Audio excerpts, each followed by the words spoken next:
मान लो तुम एक समंदर के किनारे खड़े हो। हाथ में एक नक्शा है लेकिन वो धुंधला है। समंदर तुम्हारे सामने है और उसमें छुपा है खजाना।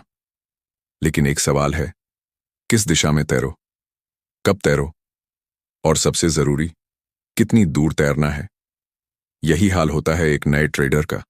मार्केट सामने है लेकिन रास्ता साफ नहीं। हर कोई कहता है स्ट्रैटेजी बनाओ, रूल्स फॉलो करो, रिस्क मैनेज करो, लेकिन कोई ये नहीं बताता कि स्ट्रैटेजी बनती कैसे है। और यहीं से शुरू होती है मार्क अर्सेल की एक खास किताब, how to develop a trading strategy. ये किताब सिर्फ एक थ्योरी नहीं है, ये एक रोड मैप है। इसमें तुम्हें सिखाया जाता है कि कैसे अपनी खुद की स्ट्रैटेजी बनानी है, बिना किसी फैंसी टूल या बड़े बजट के। सिर्फ एक्सेल, दिमाग और थोड़ा धैर्य। इस वीडियो सीरीज में हम इस किताब के हर हिस्से को, हर चैप्टर को कहानी की तरह समझेंगे, ताकि ये सिर्फ नॉलेज न लगे बल्कि एक एक्सपीरियंस बने। तो अगर तुम वाकई अपनी ट्रेडिंग को अगले लेवल पर ले जाना चाहते हो तो ये वीडियो तुम्हारे लिए है। चलो शुरुआत करते हैं पहले चैप्टर से। चैप्टर 1, एक अच्छी ट्रेडिंग रणनीति क्या बनाती है। अमन 26 साल का एक लड़का, जिसने कुछ महीने पहले ही स्टॉक मार्केट की दुनिया में कदम रखा था। मोबाइल पर कॉन्स्टेंटली ट्रेडिंग ऐप स्क्रॉल करता था। आज कौन सा स्टॉक ऊपर गया, किसने पैसा कमाया, किसने गंवाया। एक दिन उसने एक वीडियो देखा जिसमें कोई कह रहा था, बिना स्ट्रैटेजी के ट्रेडिंग करना वैसा ही है जैसे बिना नक्शे के जंगल में भटकना। अमन को ये बात दिल पर लग गई। उसी दिन उसने गूगल पर टाइप किया, how to make a trading strategy, और वहीं से उसकी मुलाकात हुई मार्क अर्सेल की इस किताब से, how to develop a trading strategy. Chapter 1 में सबसे पहले लेखक यही सवाल उठाता है, एक अच्छी ट्रेडिंग रणनीति होती क्या है। 1, रणनीति मतलब क्या। मार्क कहता है स्ट्रेटेजी यानी प्री डिफाइंड डिसीजंस, यानी पहले से तय करना कि कब एंट्री लेनी है, कब बाहर निकलना है, कितना पैसा लगाना है, कितना रिस्क लेना है और किन कंडीशंस में बिल्कुल भी ट्रेड नहीं करना है। अमन को याद आया, वो जब भी ट्रेड करता था तो उसकी सोच बदलती रहती थी। सुबह उसे लगता था बाय करो, लेकिन जैसे ही प्राइस गिरता डर लगने लगता और वो बेच देता। कोई लॉजिक नहीं था, बस इमोशन। मार्क यही समझाता है, स्ट्रैटेजी का मतलब है इमोशन को बाहर निकालना और सिस्टम को अंदर लाना। तो अच्छी ट्रेडिंग स्ट्रैटेजी के गुण। अब बात आती है, एक अच्छी ट्रेडिंग रणनीति कैसी होनी चाहिए। मार्क इसके लिए कुछ क्वालिटीज बताते हैं। 1, सिंपल होनी चाहिए। ज्यादा इंडिकेटर्स और कॉम्प्लेक्स लॉजिक स्ट्रैटेजी को स्ट्रांग नहीं बनाते, उल्टा कंफ्यूजिंग बना देते हैं। मार्क कहता है, keep it simple and repeatable. 2, rules based होनी चाहिए। हर चीज के लिए क्लियर रूल्स, कोई गेसवर्क नहीं। जैसे अगर RSI 30 से नीचे जाए और प्राइस सपोर्ट को टच करे तो बाय करो। 3, बैक टेस्टेबल होनी चाहिए। स्ट्रैटेजी ऐसी हो जिसे हिस्टोरिकल डेटा पर टेस्ट किया जा सके, ताकि हम ये जान सकें कि ये बीते समय में कैसा परफॉर्म करती। 4, अडेप्टेबल होनी चाहिए। मार्केट हर दिन एक जैसा नहीं होता। एक अच्छी स्ट्रैटेजी में फ्लेक्सिबिलिटी होनी चाहिए बदलाव के लिए, लेकिन एक साथ कंसिस्टेंसी भी। 3, स्ट्रैटेजी वर्सेस नो स्ट्रैटेजी। एक छोटी कहानी। मार्क यहां एक कहानी सुनाते हैं। 2 ट्रेडर थे, समीर और रावी। दोनों के पास RS 1 लाख थे। समीर ने एक स्ट्रैटेजी बनाई, सिंपल मूविंग एवरेज पर बेस्ड। रोज वो सिर्फ तभी बाय करता जब प्राइस 20 डे मूविंग एवरेज के ऊपर क्लोज करता। वहीं रावी सिर्फ न्यूज और गट फीलिंग से ट्रेड करता था। कल रिलायंस की अर्निंग्स है, शायद ऊपर जाए। 3 महीने बाद समीर का अकाउंट RS 1.15 लाख हो गया, स्लो बट स्टेडी। रवि का अकाउंट RS 77,000 पर आ गया, कभी बड़ा प्रॉफिट तो कभी बड़ा नुकसान। मार्क यहां कहता है, स्ट्रेटेजी का मतलब ये नहीं कि आप रोज जीतेंगे, इसका मतलब है कि आप एक प्रोसेस को फॉलो कर रहे हो जो समय के साथ काम करेगा। 4, स्ट्रेटेजी बनाना क्यों जरूरी है। मार्क कुछ साइकोलॉजिकल बातें भी करता है। जब स्ट्रेटेजी होती है तो आप ज्यादा कॉन्फिडेंट होते हैं। आप हर बार डिसीजन लेने में मेंटल एनर्जी वेस्ट नहीं करते।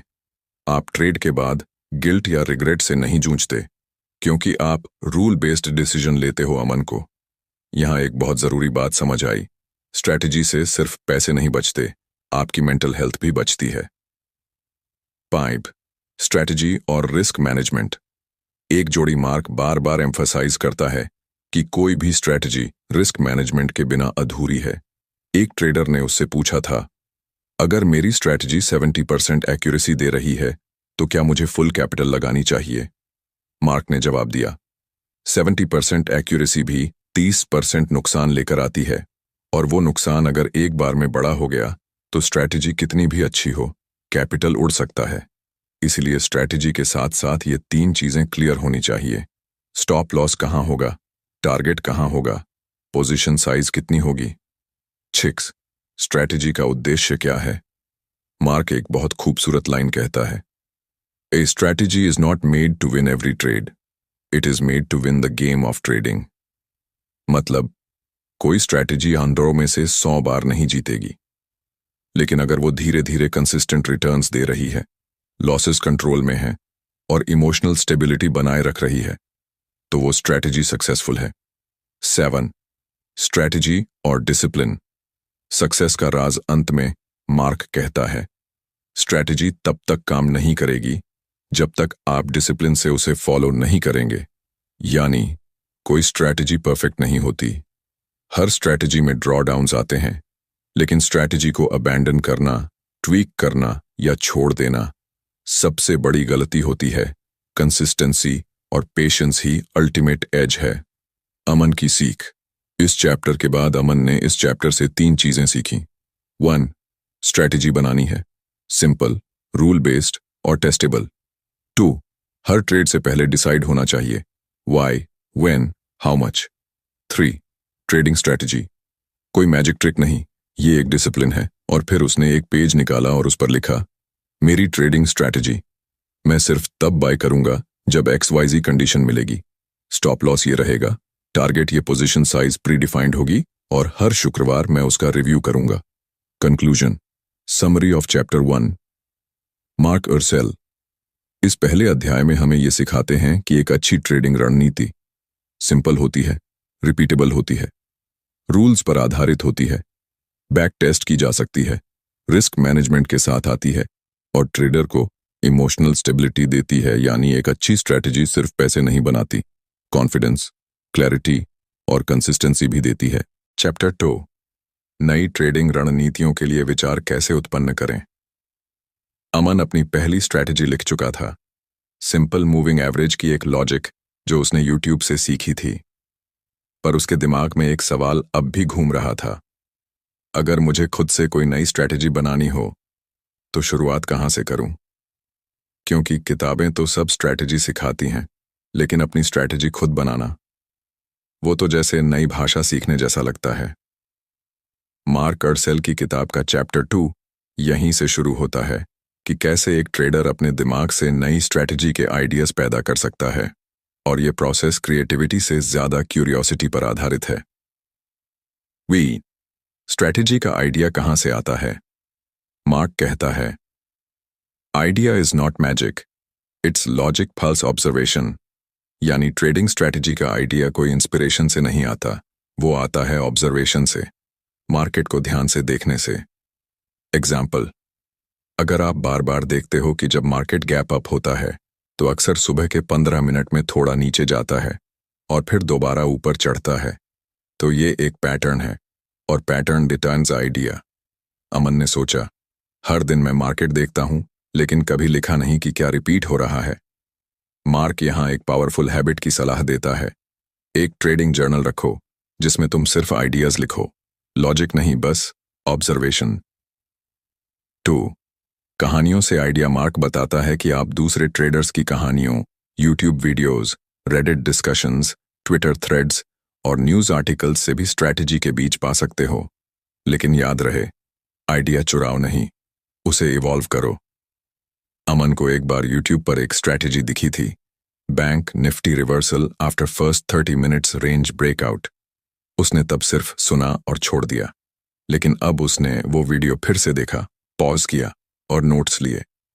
मार्क कहता है, स्ट्रैटेजी आइडियाज हर जगह हैं, फर्क बस इतना है, आप उन्हें रिकॉर्ड करते हो या भूल जाते हो। 3. एक आइडिया कैसे पहचाने? मार्क यहाँ एक चेकलिस्ट देता है, एक रॉ आइडिया को स्ट्रेटजी बनाने लायक मानने के लिए। क्या ये बार बार होता है? क्या ये किसी लॉजिक पर आधारित है? क्या इसे मापा जा सकता है? क्वांटिफाइबल? क्या इसे बैक टेस्ट किया जा सकता है? एग्जाम्पल, जब कोई स्टॉक अपने 10-डे हाई को तोड़ता है और वॉल्यूम 2x हो जाता है, तो वो अगले 3 दिन में 4% ऊपर जाता है। ये एक मेजरेबल आइडिया है, बैक टेस्ट हो सकता है। लेकिन अगर कोई कहे, मुझे लगता है ये स्टॉक ऊपर जाएगा क्योंकि न्यूज़ अच्छी है, ये एक वेग ओपिनियन है, स्ट्रैटेजी का आइडिया नहीं। 4. सोर्सेज जो अमन ने अपनाए।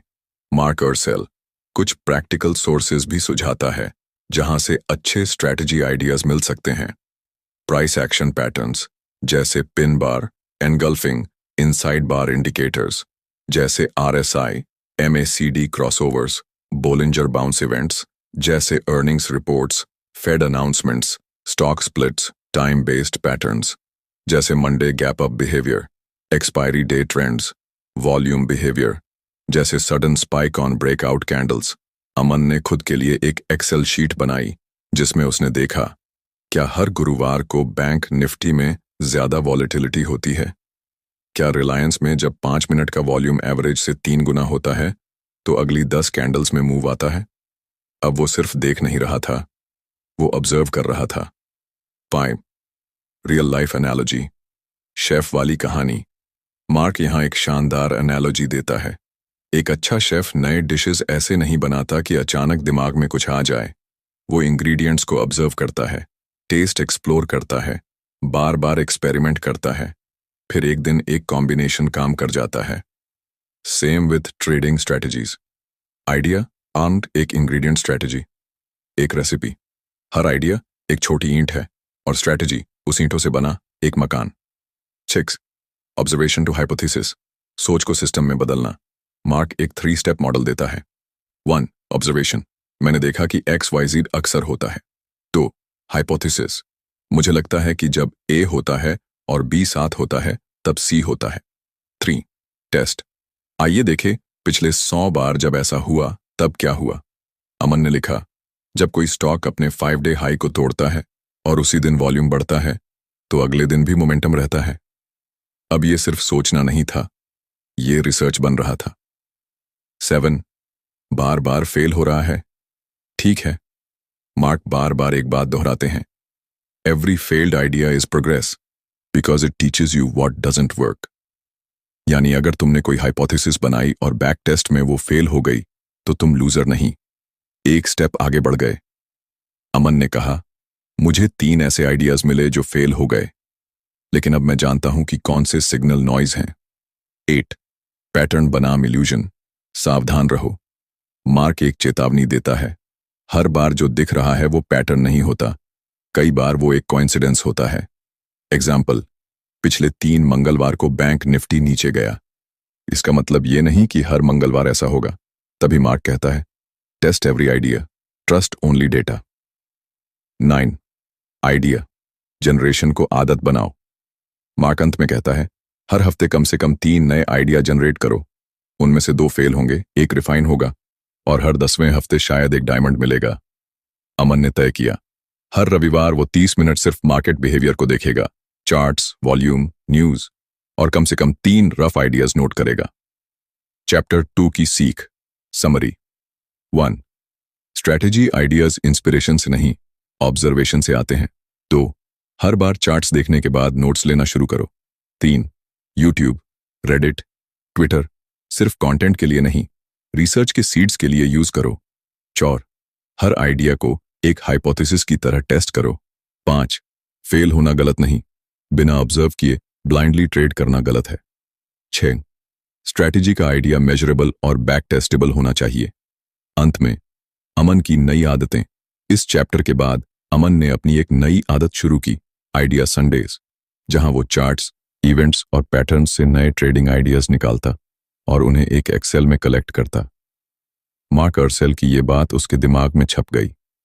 You don't need 100 strategies, you need 1 good one and the patience to build it.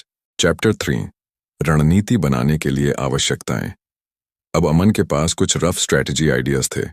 वो हर रविवार अपने चार्ट्स खोलता, कुछ ऑब्जर्व करता, एक्सेल में नोट करता और धीरे धीरे एक नई जर्नी की ओर बढ़ रहा था। लेकिन अब एक नया सवाल उसके सामने था, क्या मेरे पास स्ट्रैटेजी बनाने के लिए ज़रूरी चीज़ें हैं भी? क्योंकि स्ट्रैटेजी बनाना सिर्फ आइडिया या पैटर्न देखने से नहीं होता, उसके लिए कुछ ज़रूरी टूल्स, डेटा और सोचने का ढंग चाहिए होता है। मार्क अर्सेल की किताब का चैप्टर 3 इसी सवाल का जवाब देता है। एक स्ट्रैटेजी बनाने के लिए ट्रेडर को क्या क्या चाहिए? मेन माइंडसेट, सबसे पहली आवश्यकता। मार्क सबसे पहले बात करता है उस चीज की जो दिखाई नहीं देती, ट्रेडर का माइंडसेट। स्ट्रैटेजी सिर्फ रूल्स का सेट नहीं होती, वो उस व्यक्ति का रिफ्लेक्शन होती है जो उसे बना रहा है। यानी अगर ट्रेडर ही डिसिप्लिनलेस है तो स्ट्रैटेजी काम नहीं करेगी। अगर ट्रेडर ही जल्दबाज है तो कोई भी लॉजिक टिक नहीं पाएगा। अमन को एहसास हुआ, मुझे पहले खुद से सवाल पूछना होगा, क्या मैं पेशेंटली वेट कर सकता हूं एंट्री का? क्या मैं लॉसेस को इमोशनली नहीं लेता? क्या मैं लगातार सीखने को तैयार हूं?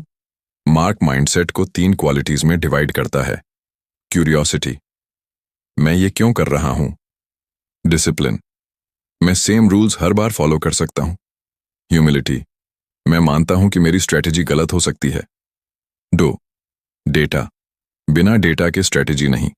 अब बात आती है सबसे प्रैक्टिकल चीज की, डेटा। मार्क साफ कहता है, अगर आपके पास सही और पूरा डेटा नहीं है तो स्ट्रैटेजी सिर्फ एक गेसवर्क है। स्ट्रैटेजी के लिए जरूरी होता है हिस्टोरिकल प्राइस डेटा, कम से कम 1 साल का। OHLC candles, open, high, low, close. Volume data, event, news info, optionally. Aman ने सोचा, मैं तो बस चार्ट देखता हूं लेकिन कभी डेटा एक्सपोर्ट करके एक्सेल में लोड नहीं किया। मार्क सलाह देता है, free sources, Yahoo Finance, trading view, investing.com, paid clean data, Quandl, Norgate, Interactive Brokers. India specific, Zerodha's guide historical data, NSE India, bhav copy. और हाँ, मार्क कहता है, एक्सेल ही सबसे सिंपल प्लेटफॉर्म है स्ट्रैटेजी टेस्टिंग के लिए। पाइथन, एल्गो बाद में आता है। 3. टूल्स, स्ट्रैटेजी का टूल बॉक्स। मार्क यहां कुछ जरूरी टूल्स के बारे में बात करता है जो एक ट्रेडर को चाहिए स्ट्रैटेजी टेस्टिंग और डेवलपमेंट के लिए। फोर्सर चार्टिंग प्लेटफॉर्म जैसे TradingView, Zerodha Kite, Fyers etc. 2. Data export capability, ऐसा प्लेटफॉर्म जहां से आप CSV या एक्सेल में डेटा ले सको। 3. Basic spreadsheet skills, sum, average, if statements, filters, ये एक्सेल में स्ट्रैटेजी टेस्टिंग का फाउंडेशन है। 4. Back testing capability, optional. अगर आप एडवांस्ड हो तो Python, ME broker, QuantConnect जैसे प्लेटफॉर्म्स से ऑटोमेट कर सकते हो। अमन ने खुद से कहा, पाइथन सीखने से पहले एक्सेल पर मास्टर बनता हूं। 4. क्लियर डेफिनेशंस, स्ट्रैटेजी में एम्बिग्युइटी नहीं होनी चाहिए। मार्क इस हिस्से में एक बड़ी गलती की बात करता है जो ज्यादातर बिगिनर्स करते हैं, वेग रूल्स। एग्जाम्पल, गलत, जब चार्ट अच्छा दिखे तो बाय करो। सही, जब प्राइस 20 EMA के ऊपर क्लोज करे और वॉल्यूम एवरेज से 1.5x हो तो बाय करो। स्ट्रैटेजी में हर रूल क्रिस्टल क्लियर होना चाहिए। Entry condition, exit condition, position sizing, stop loss time frame, 5 OM इन डेली, आवरली, वैलिडिटी, ये स्ट्रैटेजी किस तरह के मार्केट में काम करेगी, ट्रेंडिंग, रेंज बाउंड। मार्क कहता है, एक बच्चा भी आपके रूल पढ़कर ट्रेड एग्जीक्यूट कर सके, इतना क्लियर होना चाहिए। 5. टाइम कमिटमेंट, क्या आप रोज 15 मिनट निकाल सकते हैं? स्ट्रैटेजी बनाने के लिए डेली ट्रेडिंग नहीं, लेकिन रेगुलर ऑब्जर्वेशन जरूरी है। मार्क पूछता है, क्या आप रोज 10-15 मिनट चार्ट स्टडी में दे सकते हैं? क्या आप हर हफ्ते एक बार स्ट्रैटेजी रिव्यू कर सकते हैं? स्ट्रैटेजी डेवलपमेंट एक पैसिव इनकम नहीं, एक्टिव रिस्पॉन्सिबिलिटी है। अमन को यह लाइन बहुत स्ट्रांग लगी, you don't need full time trading, you need full time attention to the process. 6. Testing space, trial के बिना ट्रस्ट नहीं। मार्क स्ट्रैटेजी को लॉन्च करने से पहले उसे सैंडबॉक्स में टेस्ट करने की बात करता है। सैंडबॉक्स यानी paper trading, small capital live testing, historical data testing, simulations, launch से पहले स्ट्रैटेजी को 20-50 बार टेस्ट करो, तभी असली कॉन्फिडेंस आता है। मार्क कहता है, don't marry the strategy before dating it for a while. 7. एक कहानी, नील का सेल्फ टेस्ट। मार्क यहां एक छोटे ट्रेडर नील की कहानी बताता है। नील ने RSI और EMA को मिलाकर एक स्ट्रैटेजी बनाई। वो बहुत एक्साइटेड था और उसने तुरंत RS 50,000 लगा दिए। पहले हफ्ते में उसने RS 7,000 कमा लिए, लेकिन अगले 3 ट्रेड्स में RS 15,000 खो दिए। क्यों? क्योंकि उसने स्ट्रैटेजी को टेस्ट ही नहीं किया था। अगर उसने 30 ट्रेड्स पेपर ट्रेडिंग में किए होते तो उसे दिख जाता कि उसका स्टॉप लॉस बहुत टाइट था और स्ट्रैटेजी रेंज बाउंड मार्केट में फेल होती है। मार्क ने नील से कहा, trading is not about being smart, it's about being systematic. 8. Patience, strategy development is slow cooking. Mark आखिर में एक और साइकोलॉजिकल रिक्वायरमेंट की बात करता है, धैर्य। स्ट्रैटेजी बनाने में 2 से 4 हफ्ते लग सकते हैं, उसका टेस्टिंग 2 से 3 महीने और लाइव ट्यूनिंग में 6 महीने। ट्रेडिंग स्ट्रैटेजी कोई माइक्रोवेव पॉपकॉर्न नहीं, ये स्लो कुक्ड बिरयानी है। अमन ने मुस्कुराकर खुद से कहा, अब समझ आया क्यों बार बार स्ट्रैटेजी बदलना मूर्खता है। असली सक्सेस तब है जब एक सही चीज पर टिके रहो और उसे समय दो। Chapter 3 summary. 1. स्ट्रैटेजी बनाने के लिए सबसे पहले चाहिए राइट माइंडसेट। 2. फिर चाहिए एक्यूरेट हिस्टोरिकल डेटा। 3. टूल्स जैसे चार्टिंग प्लेटफॉर्म, एक्सेल और testing space. 4. Clear rule based definitions, वेग बातें नहीं चलेंगी। 5. टाइम कमिटमेंट और पेशेंस। 6. स्ट्रैटेजी को लॉन्च करने से पहले सैंडबॉक्स में टेस्ट करना जरूरी है। 7. स्ट्रैटेजी एक सिस्टम है, इमोशन नहीं। अमन की अगली तैयारी। चैप्टर 3 के बाद अमन ने खुद के लिए एक रोड मैप बनाया। ट्रेडिंग व्यू से 6 महीने का डेटा एक्सपोर्ट, एक्सेल में 2 स्ट्रैटेजीज टेस्ट करने का प्लान, हर हफ्ते संडे को स्ट्रैटेजी रिव्यू, स्मॉल कैपिटल से लाइव टेस्टिंग। उसे अब समझ आ चुका था, बाजार में जीतने के लिए तुक्के नहीं, टूल्स चाहिए, और सबसे बड़ा टूल है एक अच्छी स्ट्रैटेजी। चैप्टर 4 रणनीति का निर्माण। अब अमन तैयार था, माइंडसेट सेट हो चुका था, टूल्स इकट्ठा कर लिए थे और डेटा भी एक्सेल में रेडी था। अब बारी थी असली काम की, स्ट्रैटेजी को बनाना। मार्क अर्सेल कहते हैं, स्ट्रैटेजी बनाना एक कला भी है और एक विज्ञान भी। ये chapter step by step strategy बनाने की प्रक्रिया को डिकोड करता है, एकदम आसान भाषा में। और अमन की यह नई यात्रा शुरू होती है एक बेहद बेसिक सवाल से, बाय और सेल का सिग्नल कब आएगा। स्टेप 1, क्या प्रॉब्लम सॉल्व कर रहे हो? मार्क स्ट्रैटेजी बनाने की शुरुआत एक सिंपल सोच से करवाते हैं। हर स्ट्रैटेजी को एक सवाल का जवाब देना चाहिए। कुछ कॉमन सवाल होते हैं, क्या मार्केट अभी ट्रेंड कर रहा है या नहीं? मैं ब्रेकआउट पर ट्रेड करना चाहता हूं या पुल बैक पर? मैं शॉर्ट टर्म स्कैल्पिंग चाहता हूं या स्विंग ट्रेडिंग? अमन ने खुद से पूछा, मैं कैसा ट्रेडर हूं? उसने जवाब दिया, मैं पार्ट टाइम ट्रेडर हूं, डेली चार्ट पर काम करना चाहता हूं और स्विंग ट्रेड करना चाहता हूं। तो उसका प्रॉब्लम स्टेटमेंट बना, मुझे एक ऐसी स्ट्रैटेजी चाहिए जो 3-5 दिन में एक मूव दे सके, डेली चार्ट पर सिग्नल्स आए और ज्यादा नॉइज ना हो। स्टेप 2, एक आइडिया से शुरुआत करो, start with a concept. Strategy कभी इंडिकेटर से नहीं बनती, पहले आती है सोच। मार्क कहते हैं, इंडिकेटर एक टूल है, सोच नहीं। कुछ example concepts, trend following strategy, mean reversion, price वापस एवरेज की ओर जाता है। Breakout strategy, range bound reversal strategy, Aman ने चुना। Trend following strategy using moving averages, यानी प्राइस जब ट्रेंड कर रहा हो तब वो एंट्री करेगा, साइडवेज या वॉलेटाइल मार्केट से बचेगा। स्टेप 3, इंडिकेटर्स और कंडीशंस को कंबाइन करना। अब बारी थी कॉन्सेप्ट को मेजरेबल कंडीशंस में बदलने की। मार्क का गोल्डन रूल है, हर कंडीशन को एक यस या नो में डिफाइन करो। अमन की स्ट्रैटेजी बिल्डिंग ऐसे हुई, ट्रेंड कॉन्फर्मेशन, ड्वीट EMA 50 EMA एंट्री कंडीशन, जब प्राइस 20 EMA से ऊपर क्लोज करे। Volume condition, volume 10 day average से ऊपर हो। Stop loss, previous swing low. Target, risk reward ratio 1.2 या trailing stop loss. Time frame, daily candles. Instrument, Nifty 50 stocks. अब स्ट्रैटेजी वेग नहीं रही, एक प्रॉपर चेकलिस्ट बन चुकी थी।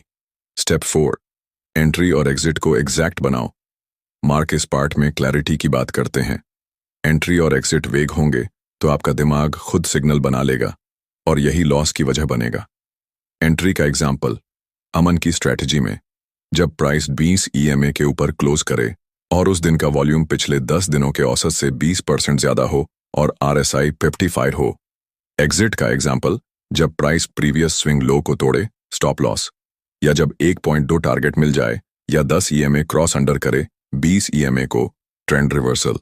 स्टेप 5, फिल्टर्स लगाओ ताकि फालतू ट्रेड से बचो। मार्क स्ट्रैटेजी में फिल्टर्स को गार्ड रेल्स कहते हैं। ये उस सिचुएशन को रोकते हैं जहां सिस्टम हर सिग्नल को एग्जीक्यूट कर दे। कुछ useful filters: avoid trading during earnings week, avoid low volume stocks, avoid stocks with too high ATR volatility. Aman ने फिल्टर्स जोड़े, सिर्फ Nifty 50 stocks, avoid Friday entries क्योंकि वीकेंड इफेक्ट आता है, अवॉइड स्टॉक्स वेयर RSI 80 और 30, overbought, oversold. Step 6, position sizing और risk define करो। Mark strategy को सिस्टम तभी मानते हैं जब उसमें रिस्क का कंट्रोल हो। पोजीशन साइजिंग स्ट्रैटेजी का इनविजिबल इंजन है। अमन ने बनाया अपना रूल, रिस्क पर trade 1% of total capital, R is 1,000 max loss पर trade, R is 1,000 entry price, stop loss से जो गैप आए उसके अनुसार क्वांटिटी डिसाइड। उदाहरण, entry RI 500, stop loss RI 480, risk पर शेयर RMSEQT 1000, 20 और 50 शेयर्स। स्टेप 7, बैक टेस्ट करो, बिना डेटा के मत भरोसा करो। अब स्ट्रैटेजी दिखने में स्ट्रांग थी, लेकिन क्या ये काम करती है? मार्क कहते हैं, गट फीलिंग स्ट्रैटेजी नहीं होती, टेस्टिंग होती है। Back testing steps: 1, choose 10 stocks, preferably Nifty 50। 2, collect 1 साल का daily data. 3, apply rules manually या एक्सेल में। 4, हर ट्रेड की एंट्री, एग्जिट, PL नोट करो। 5, final result, total trades, win ratio, AVG profit, max drawdown Aman ने एक्सेल में टेस्ट किया। 8 winning trades, 4 losses, win rate 66%, AVG RR 1.1.8। वो खुश था, पहली बार किसी सिस्टम को लॉजिकली समझा और टेस्ट किया था। स्टेप 8, पेपर ट्रेड करो, खुद को ऑब्जर्व करो। मार्क का एक पावरफुल कोट है, स्ट्रैटेजी पर भरोसा करने से पहले उसे अपनी साइकोलॉजी पर टेस्ट करो। अमन ने 20 ट्रेड्स पेपर में किए, मैन्युअली, बिना पैसे के, लेकिन फिर भी डर, लालच, फोमो महसूस हुआ। उसने सीखा कि एक सिस्टम होने के बावजूद साइकोलॉजी कितनी जरूरी है। स्ट्रैटेजी टेस्टिंग से ज्यादा जरूरी है self testing. Step 9, fine tune strategy. एक बार में परफेक्ट नहीं होती। मार्क कहते हैं, स्ट्रैटेजी को कार्व करना पड़ता है, जैसे मूर्तिकार पत्थर से आकृति निकालता है। AB टेस्टिंग करो, क्या 14 पीरियड RSI से अच्छा सिग्नल आ रहा है या 10 पीरियड से? क्या 1.2 रिस्क रिवॉर्ड से बेहतर परफॉर्मेंस आ रही है या ट्रेलिंग स्टॉप से? अमन ने देखा कि ट्रेलिंग स्टॉप उसके लिए ज्यादा कंसिस्टेंट था। उसने कुछ ट्वीक्स किए और रीटेस्टेड किया। स्टेप 10, स्ट्रैटेजी को एक नेम दो और लिखित फॉर्म में रखो। मार्क का आखिरी स्टेप बहुत इंटरेस्टिंग है, स्ट्रैटेजी का नाम रखो ताकि तुम उससे इमोशनली जुड़ो। अमन ने अपनी स्ट्रैटेजी को नाम दिया 20 EMA पावर स्विंग और फिर उसे एक PDF में लिखा, strategy name, objective entry, exit rules, filters, risk management, back test result, trade log template. अब स्ट्रैटेजी सिर्फ आइडिया नहीं, एक डॉक्यूमेंटेड सिस्टम बन चुकी थी। चैप्टर 4, समरी, स्ट्रैटेजी बिल्डिंग का ब्लूप्रिंट। 1, सबसे पहले प्रॉब्लम स्टेटमेंट क्लियर करो। 2, फिर एक कॉन्सेप्ट सोचो, trend following, breakout, etcetera. 3, indicators को मेजरेबल कंडीशंस में बदलो। 4, एंट्री एग्जिट रूल्स एकदम क्लियर बनाओ। 5, फिल्टर्स जोड़ो, नॉइज से बचने के लिए चेक्स, पोजीशन साइजिंग और रिस्क रूल्स फिक्स करो। 7, बैक टेस्ट करो, मैन्युअली या एक्सेल में। 8, पेपर ट्रेड करो, साइकोलॉजी चेक के लिए। 9, फाइन ट्यून करो, स्ट्रैटेजी को पॉलिश करो। 10, उसे डॉक्यूमेंट करो और नाम दो। अमन की रियलाइजेशन, अब पहली बार उसे ट्रेडिंग में एक कंट्रोल महसूस हुआ। अब वो मार्केट के पीछे भाग नहीं रहा था, एक सिस्टम के साथ चल रहा था। उसने खुद से कहा, अब मैं हर सुबह ये नहीं सोचूंगा कि मार्केट क्या करेगा, अब मैं सिर्फ ये देखूंगा कि मेरी स्ट्रैटेजी क्या कहती है। चैप्टर 5, रणनीति का परीक्षण। स्ट्रैटेजी बन गई थी। एंट्री एग्जिट रूल्स तैयार थे। इंडिकेटर्स सेट हो चुके थे। रिस्क मैनेजमेंट भी फिक्स था। लेकिन अमन जानता था कि अभी काम खत्म नहीं हुआ है। मार्क अर्सेल इस चैप्टर में एक बात साफ कहते हैं, स्ट्रैटेजी बनाना आसान है, लेकिन उसे टेस्ट करके प्रूफ करना सबसे जरूरी है। ट्रेडिंग में भरोसा तभी आता है जब डेटा सपोर्ट करे, और यही इस चैप्टर की आत्मा है।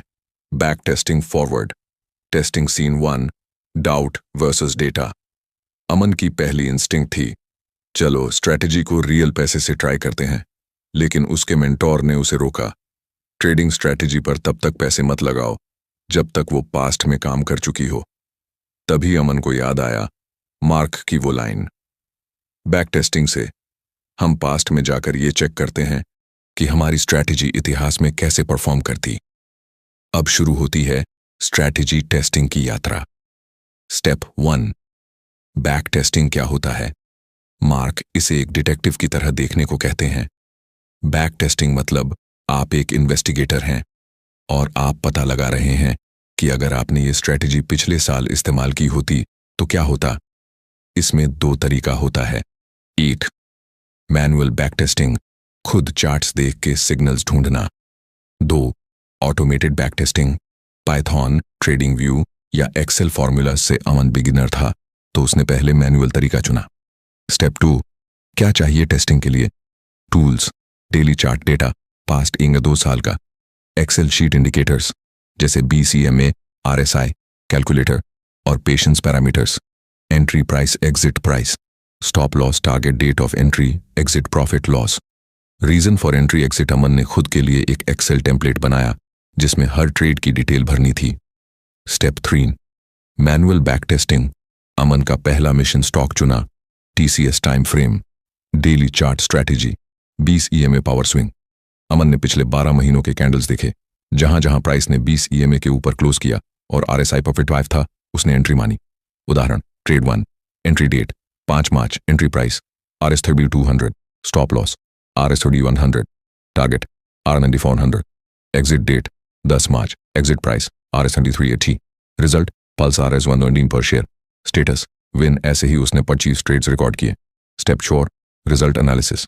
मार्क कहते हैं बैक टेस्टिंग सिर्फ जीत हार देखने के लिए नहीं होता, ये आपकी स्ट्रैटेजी की पहचान बनाने के लिए होता है। अमन का डेटा कुछ यूं था, total trades 25 wins, 16 losses, 9 win rate, 64% average risk, reward 1.9, max drawdown RS2 पामन 200, best trade profit RS3 500, worst trade loss RS1 100। अब अमन को भरोसा था कि यह सिस्टम खाली बातें नहीं, बैक्ड बाय डेटा था। Step 5, common mistakes during testing.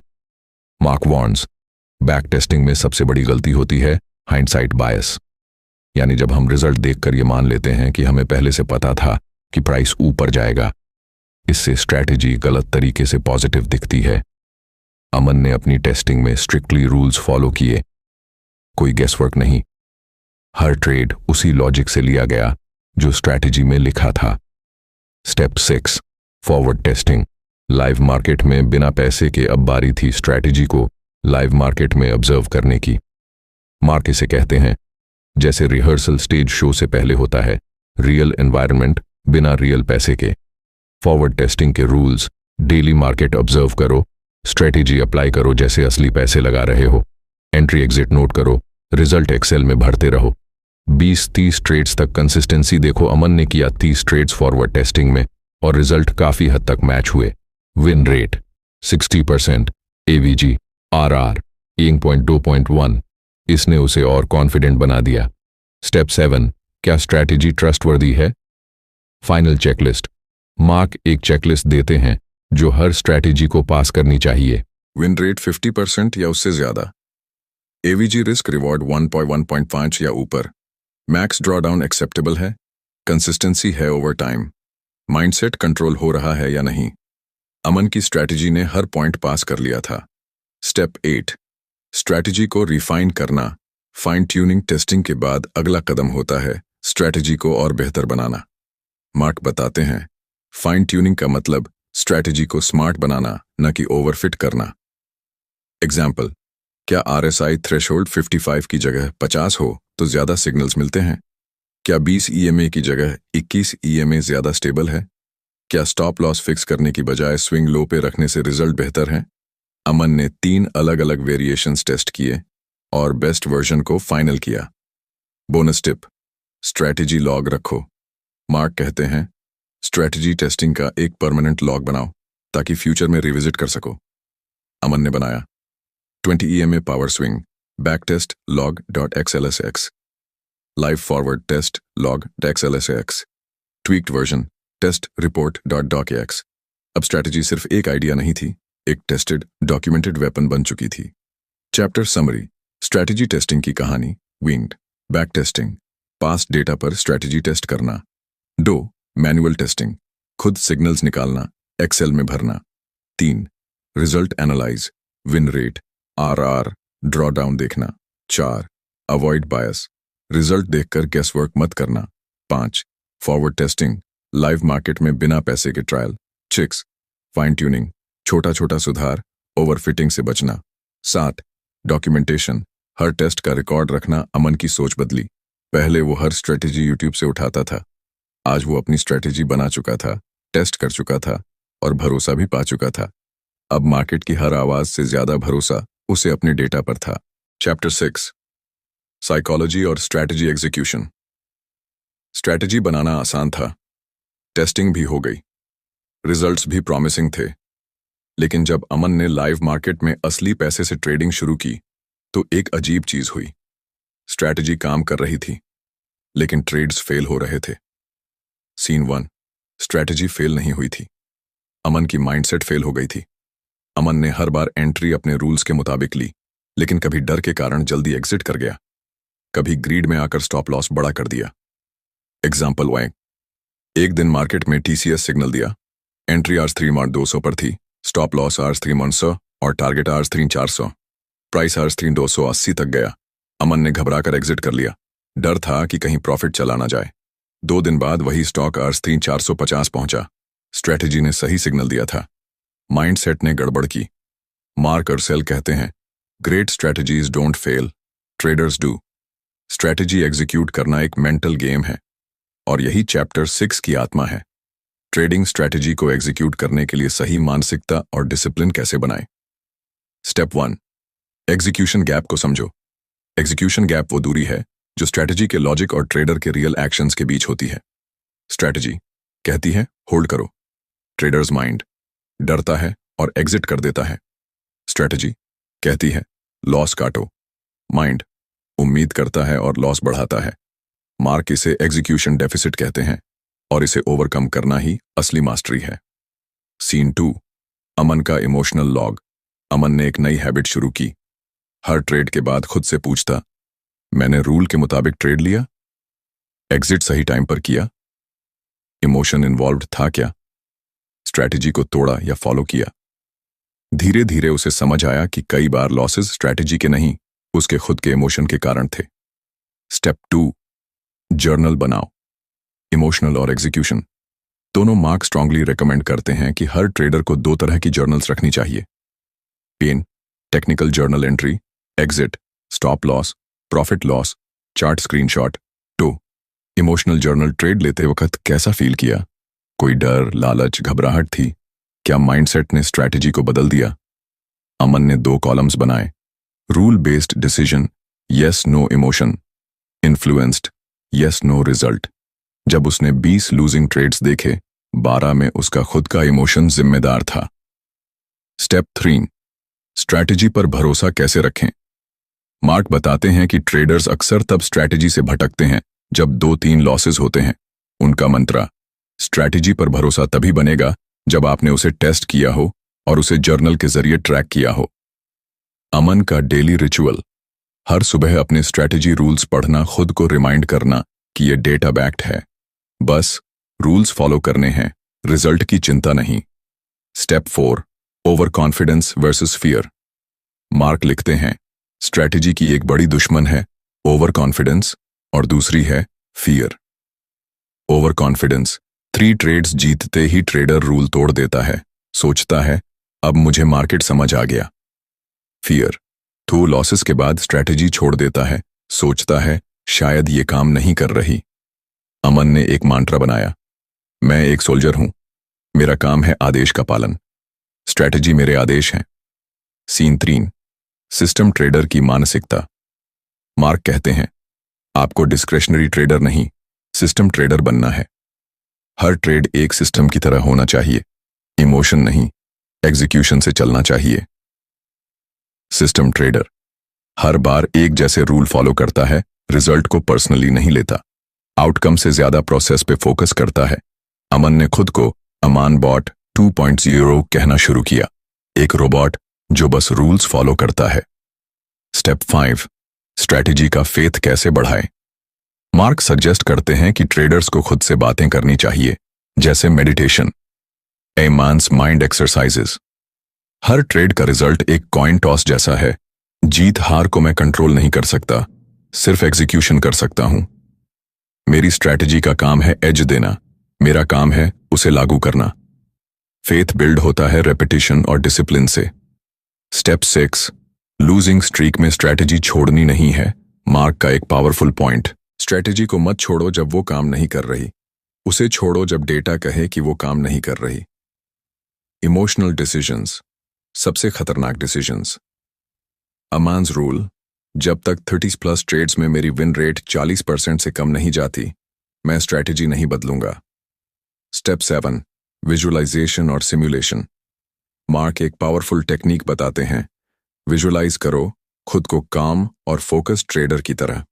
Entry लेते हुए शांत हो, स्टॉप लॉस लगाते हुए कॉन्फिडेंट रहो, लॉस होने पर भी न्यूट्रल रहो। अमन ने रोज 5 मिनट खुद को इमेजिन किया कि वो परफेक्ट एग्जीक्यूशन कर रहा है। इसे मार्क माइंड सिमुलेशन कहते हैं और ये साइकोलॉजी को बहुत मजबूत बनाता है। स्टेप 8, रूल्स प्रिंट करो और रोज पढ़ो। मार्क के अनुसार जब आप बार बार अपने रूल्स को पढ़ते हो, वो आपके सबकॉन्शियस माइंड में बैठ जाते हैं। Aman's rule book, printed and pinned. Entry, price above 20 EMA plus, RSI 55 SL, last swing, low TP, 2x risk, no emotions, no guess after 30 trades. Review performance, हर ट्रेड से पहले वो ये पेज पढ़ता था। Chapter summary, execution is a mind game 1। Strategy fail नहीं होती, mindset fail होता है। 2, execution gap, emotion versus logic का युद्ध। 3, इमोशनल जर्नल रखो। 4, स्ट्रैटेजी से फेथ तभी आएगा जब उस पर ट्रस्ट किया जाए। 5, ओवर कॉन्फिडेंस और फियर दोनों से बचो। 6, रोबोट माइंडसेट अडॉप्ट करो। 7, माइंड सिमुलेशन करो। 8, हर डिसीजन को रूल बेस्ड बनाओ। अमन की आखिरी लाइन, अब मुझे स्ट्रैटेजी पर नहीं, अपने डिसिप्लिन पर भरोसा है। चैप्टर 7, स्ट्रैटेजी ऑप्टिमाइजेशन और अडेप्टिव थिंकिंग। अमन ने स्ट्रैटेजी बना ली थी, टेस्टिंग भी हो गई थी, एग्जीक्यूशन की साइकोलॉजी पर भी काम कर लिया था, लेकिन अब मार्केट बदलने लगा था। सिग्नल्स काम कर रहे थे, पर रिजल्ट पहले जैसे नहीं आ रहे थे। कुछ गड़बड़ थी और तब अमन ने सीखा, स्ट्रैटेजी बनाना एक बार का काम नहीं है, उसे बार बार परखना और इवॉल्व करना पड़ता है। Scene 1, changing market, stagnant results. Aman एक मोमेंटम बेस्ड इंट्राडे स्ट्रैटेजी चला रहा था, 20 EMA क्रॉसओवर के साथ RSI कॉन्फर्मेशन। पहले महीने 10% रिटर्न मिला, दूसरे महीने 4%, तीसरे महीने सिर्फ 0.5%। चार्ट्स वैसे ही थे, रूल्स वैसे ही थे, लेकिन आउटकम बदल गया था। मार्क कहते हैं, मार्केट्स डायनामिक हैं, स्ट्रैटेजी स्टैटिक नहीं रह सकती। Optimization is not tweaking, it's adapting. Step 1, optimization versus overfitting. Mark सबसे पहले एक गलती से आगाह करते हैं, ओवरफिटिंग, यानी स्ट्रैटेजी को इतना फाइनली ट्यून करना कि वो सिर्फ पास्ट डेटा पे ही अच्छा काम करे। एग्जाम्पल, अगर कोई स्ट्रैटेजी सिर्फ 3 इंडिकेटर्स, 2 फिल्टर्स और 5 कंडीशंस पर ही काम करती है, तो शायद वो रियल मार्केट में फेल होगी। मार्क का golden rule, optimize for robustness, not perfection. Aman ने समझा, ऑप्टिमाइजेशन का मतलब ये नहीं कि हर लॉस से बचा जाए, बल्कि ये देखना कि क्या स्ट्रैटेजी अलग फेजेस में कंसिस्टेंट परफॉर्म कर रही है। सीन 2, परफॉर्मेंस लॉग्स और फिल्टर्स। अमन ने 6 महीने का परफॉर्मेंस लॉग निकाला और अलग अलग पैरामीटर्स एनालाइज किए। कौन से डेज में ज्यादा नुकसान हो रहे हैं, क्या साइडवेज मार्केट में ज्यादा एसएल हिट हो रहे हैं? कौन से स्टॉक्स कंसिस्टेंटली सिग्नल्स देते हैं? फाइंडिंग्स। मंडेज को मोस्ट एसएल हिट हो रहे थे। मिड कैप स्टॉक्स में बेटर रिस्क रिवॉर्ड मिल रहा था। RSI 60 के ट्रेड्स कम रिलायबल थे। अब ऑप्टिमाइजेशन स्टार्ट हुआ। Step 2, micro testing, one change at a time. Mark suggest करते हैं स्ट्रैटेजी में एक बार में सिर्फ एक पैरामीटर बदलो और उसका रिजल्ट देखो। अमन ने किया। पहले RSI 55 की जगह RSI 60 किया, फिर एंट्री टाइम को 9:30-10:23 तक सीमित किया, फिर मंडेज को अवॉइड किया। हर चेंज के बाद उसने अलग अलग सेट्स में बैक टेस्ट किया और रिजल्ट लॉग किया। रिजल्ट, प्रॉफिटेबिलिटी पहले से बेहतर हुई, ड्रॉडाउन कम हुआ। Step 3, adaptive thinking, market structure read करना। मार्क कहते हैं स्ट्रेटेजी को ऑप्टिमाइज करने के लिए चार्ट से बाहर सोचना पड़ता है। मार्केट सिर्फ नंबर्स नहीं, बिहेवियर भी है। अमन ने सीखना शुरू किया। Trending versus range bound market, high volatility versus low volatility phases, news impact days versus normal days. अब वो हर ट्रेड से पहले एक चेकलिस्ट भरता था। आज मार्केट किस फेज में है? क्या आज कोई मेजर इवेंट है? क्या वॉल्यूम और वॉलेटिलिटी कंफर्म कर रही है? स्ट्रेटजी अब कंडीशंस के हिसाब से अडेप्ट होने लगी थी। Step 4, trade filters, less is more. Mark एक पावरफुल लेसन सिखाते हैं। हर सिग्नल को ट्रेड करना जरूरी नहीं। बेस्ट स्ट्रेटजीज में नो ट्रेड भी एक पावरफुल ट्रेड है। Aman's filters added. No trade on gap up 1.5%. Avoid news driven candles. No trade if ATR 1.5% of price. अब ट्रेड्स कम हुए पर क्वालिटी बढ़ गई। रिजल्ट, विन रेट इंप्रूव हुई और कॉन्फिडेंस भी। Scene 3, strategy tracker sheet. Mark अर्ज करते हैं कि ऑप्टिमाइजेशन को ट्रैक करने के लिए एक ट्रैकर बनाया जाए। अमन्स गूगल शीट स्ट्रक्चर, हर एंट्री के साथ स्ट्रेटजी वर्जन भी लिखा जाता था। स्ट्रेटजी V1.0 मार्डो, basic rules V1.1, RSI 60 V1.2, exclude Monday V1.3, include market phase filter. अब उसे पता था कौन सी वर्जन कितनी अच्छी चल रही है। Step 5, walk forward, testing. Mark बताते हैं बैक टेस्ट तो ठीक है, लेकिन रियल टेस्ट होता है वॉक फॉरवर्ड टेस्टिंग। अमान ने किया 6 महीने के डेटा पे बैक टेस्ट, फिर अगले 1 महीने के अनसीन डेटा पे टेस्ट, फिर उस मंथ के बेसिस पर डिसाइड किया कि स्ट्रैटेजी ट्वीक करना है या नहीं। ये प्रोसेस उसे फ्यूचर प्रूफ बना रही थी।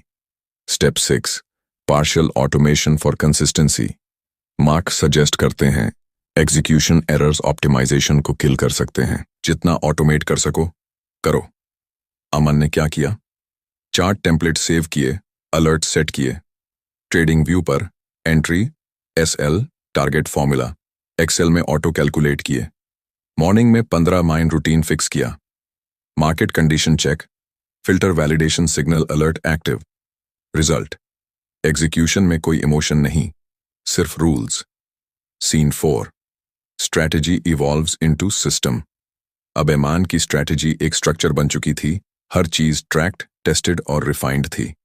मार्क कहते हैं जब स्ट्रैटेजी एक सिस्टम बन जाती है तब ट्रेडर का काम डिसीजन नहीं, डिसिप्लिन हो जाता है। Bonus wisdom, don't chase perfection. Aman ने एक दिन मार्क की एक बात अपने व्हाइट बोर्ड पर लिख ली। Your strategy doesn't have to be perfect, it just has to be consistently profitable. हर बार प्रॉफिट नहीं चाहिए, हर बार सही प्रोसेस चाहिए।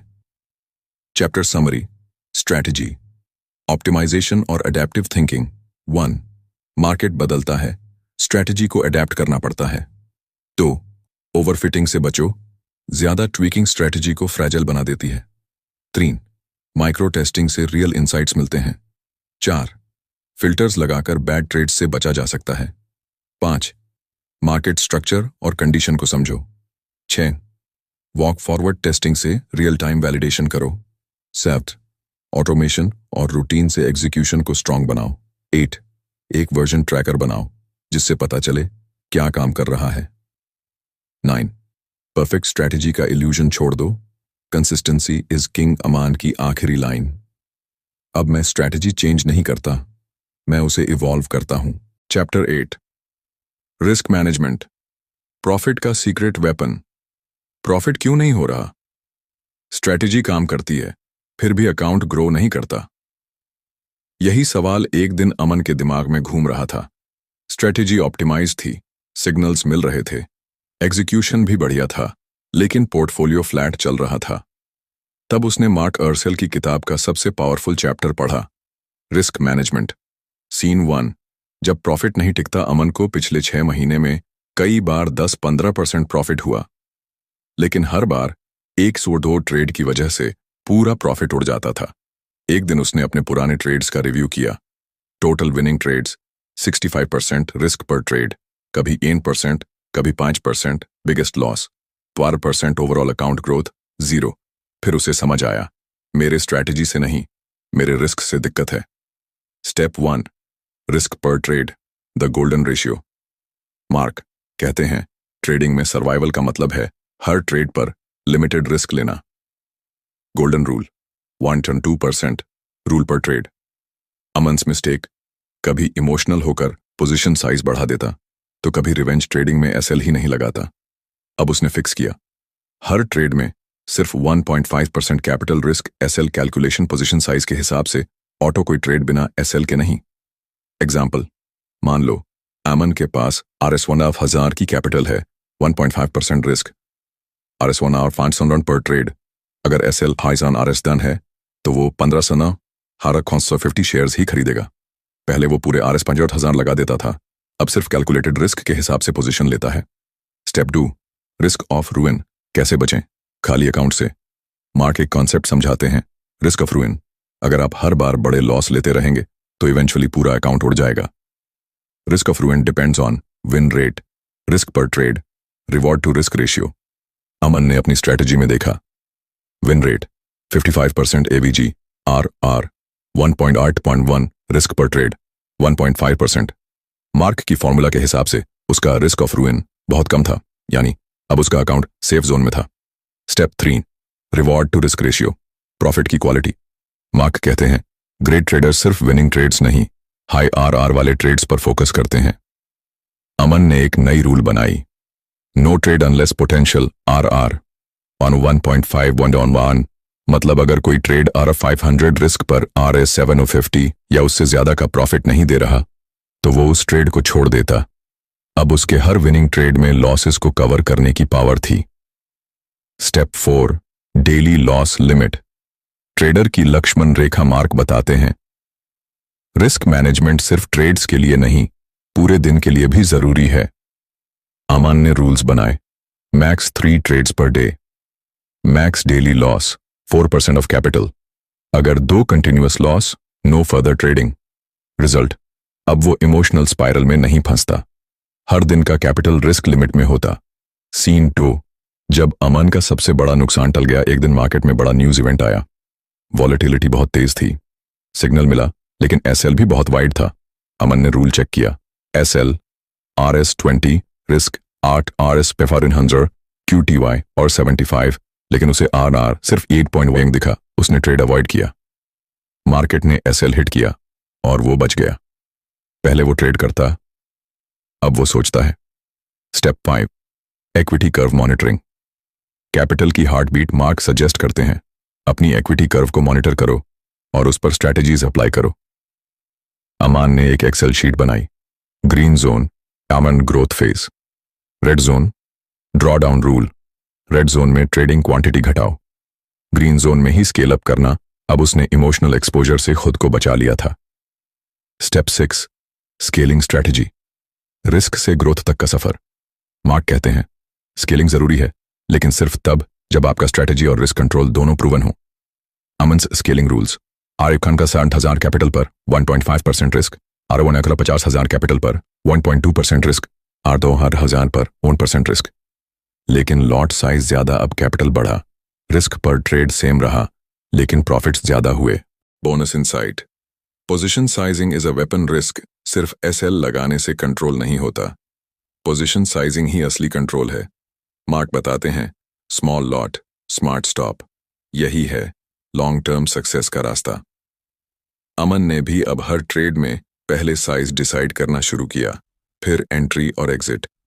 Chapter summary, risk management, profit का सीक्रेट वेपन। 1, स्ट्रैटेजी से ज्यादा जरूरी है कैपिटल बचाना। 2, हर ट्रेड में फिक्स्ड रिस्क परसेंटेज रखो।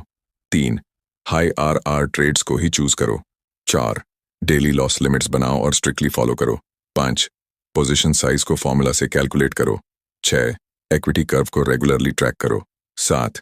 स्केलिंग के पीछे लॉजिक हो, इमोशंस नहीं। 8. Avoid revenge trading, no SL पाना, no trade. 9. Risk management trading की फाउंडेशन है, प्रॉफिट उसी पर खड़ा होता है। क्लोजिंग लाइन, स्ट्रैटेजी दिमाग से बनती है, लेकिन पैसा सिर्फ वो कमाता है जो दिल से रिस्क मैनेज करता है। तो दोस्तों, आपने अभी अभी एक ऐसे सफर को पूरा किया है जो सिर्फ एक किताब नहीं थी, बल्कि एक आईना थी जिसमें आपने खुद को देखा, अपने डर, अपनी गलतियां और अपनी तरक्की को महसूस किया। मार्क अर्सेल की how to develop a trading strategy सिर्फ आपको एक स्ट्रैटेजी बनाना नहीं सिखाती, ये सिखाती है खुद की सोच को स्ट्रक्चर में बदलना, खुद के अंदर के ट्रेडर को पहचानना और बाजार के शोर में अपनी क्लैरिटी को बनाए रखना। हर चैप्टर में एक ट्रेडर की साइकोलॉजी, प्लानिंग, डिसिप्लिन और ग्रोथ को इतनी सादगी और गहराई से समझाया गया है, जैसे कोई दोस्त आपके कान में कह रहा हो, देख, घबराना नहीं, सीखते रहो। शुरुआत में ये किताब आपको बेसिक स्ट्रक्चर देती है, क्या है एंट्री, एग्जिट, स्टॉप लॉस और पोजीशन साइज। फिर धीरे धीरे ये आपको ले जाती है उस जगह जहां आप खुद से सवाल करने लगते हो, क्या मैं बाजार को कंट्रोल करना चाहता हूं या खुद को? क्या मैं हर लॉस से कुछ सीख रहा हूं? क्या मैं वही ट्रेडर हूं जो 6 महीने पहले था? और शायद यही इस किताब की सबसे बड़ी जीत है। इसने हमें सिखाया कि एक अच्छा ट्रेडर वो नहीं होता जो हर ट्रेड जीतता है, बल्कि वो होता है जो हर ट्रेड से सीखता है। तो अगर आपने इस सीरीज को ध्यान से सुना है, तो यकीन मानिए, अब आप एक स्ट्रैटेजी वाले ट्रेडर नहीं, बल्कि एक इवॉल्विंग, सेल्फ अवेयर और डिसिप्लिन ट्रेडर बन चुके हो। और अगर अब भी आप कंफ्यूज्ड हो, डरते हो या स्ट्रैटेजी को लेकर क्लैरिटी नहीं है, तो ये सीरीज दोबारा सुनो। हर बार सुनने पर इसमें कुछ नया मिलेगा, एक नई सीख, एक नया सवाल और शायद एक नया आप। अगर ये वीडियो आपको वैल्यूएबल लगी हो तो लाइक जरूर कीजिए, और ऐसे ही ट्रेडिंग साइकोलॉजी और स्ट्रैटेजी से जुड़े रियल, रॉ और ऑनेस्ट कंटेंट के लिए चैनल को सब्सक्राइब करना मत भूलिए, क्योंकि यहाँ बात सिर्फ पैसे की नहीं है, बात है उस ट्रेडर की जो आप बन सकते हो। मिलते हैं अगले वीडियो में, एक नई किताब, एक नई सोच और एक नए माइंडसेट के साथ। तब तक डिसिप्लिन्ड रहो, अवेयर रहो और इवॉल्व करते रहो।